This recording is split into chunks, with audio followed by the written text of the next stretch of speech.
মধ্যপ্রাচ্যের চলমান উত্তেজনার প্রেক্ষাপটে ইসরায়েলের আকাশে এক অস্বাভাবিক দৃশ্য নতুন করে কৌতূহল, উদ্বেগ এবং বিতর্কের জন্ম দিয়েছে। সাম্প্রতিক সংঘাতের সময় দেশটির বিভিন্ন অঞ্চলের আকাশ জুড়ে বিপুল সংখ্যক পাখির ঝাঁক উঠতে দেখা গেছে, যা শুধু সাধারণ দৃশ্য নয়, বরং সামরিক কার্যক্রমেও বিঘ্ন সৃষ্টি করেছে বলে দাবি উঠেছে।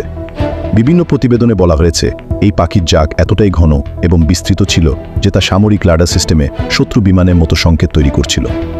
ইরানি গণমাধ্যম এবং কিছু বন্যপ্রাণী বিশেষজ্ঞদের ভাষ্য অনুযায়ী অন্তত 3টি ভিন্ন প্রজাতির পাখি এই অস্বাভাবিক উপস্থিতির অংশ ছিল। সরাসরি চোখে দেখলে এগুলোকে পাখির ঝাঁক হিসেবে শনাক্ত করা গেলেও প্রযুক্তি নির্ভর নজরদারিতে তা বিভ্রান্তি তৈরি করেছে বলে দাবি করা হচ্ছে। বিশেষজ্ঞদের একাংশ এটিকে একটি অস্বাভাবিক গণস্থানান্তর বা মাস মাইগ্রেশন হিসেবে ব্যাখ্যা করছেন। জলবায়ু পরিবর্তন, পরিবেশগত চাপ কিংবা যুদ্ধ পরিস্থিতির কারণে প্রাণীকুলের আচরণে হঠাৎ পরিবর্তন, এসব বিষয়কে সম্ভাব্য কারণ হিসেবেও তুলে ধরা হচ্ছে।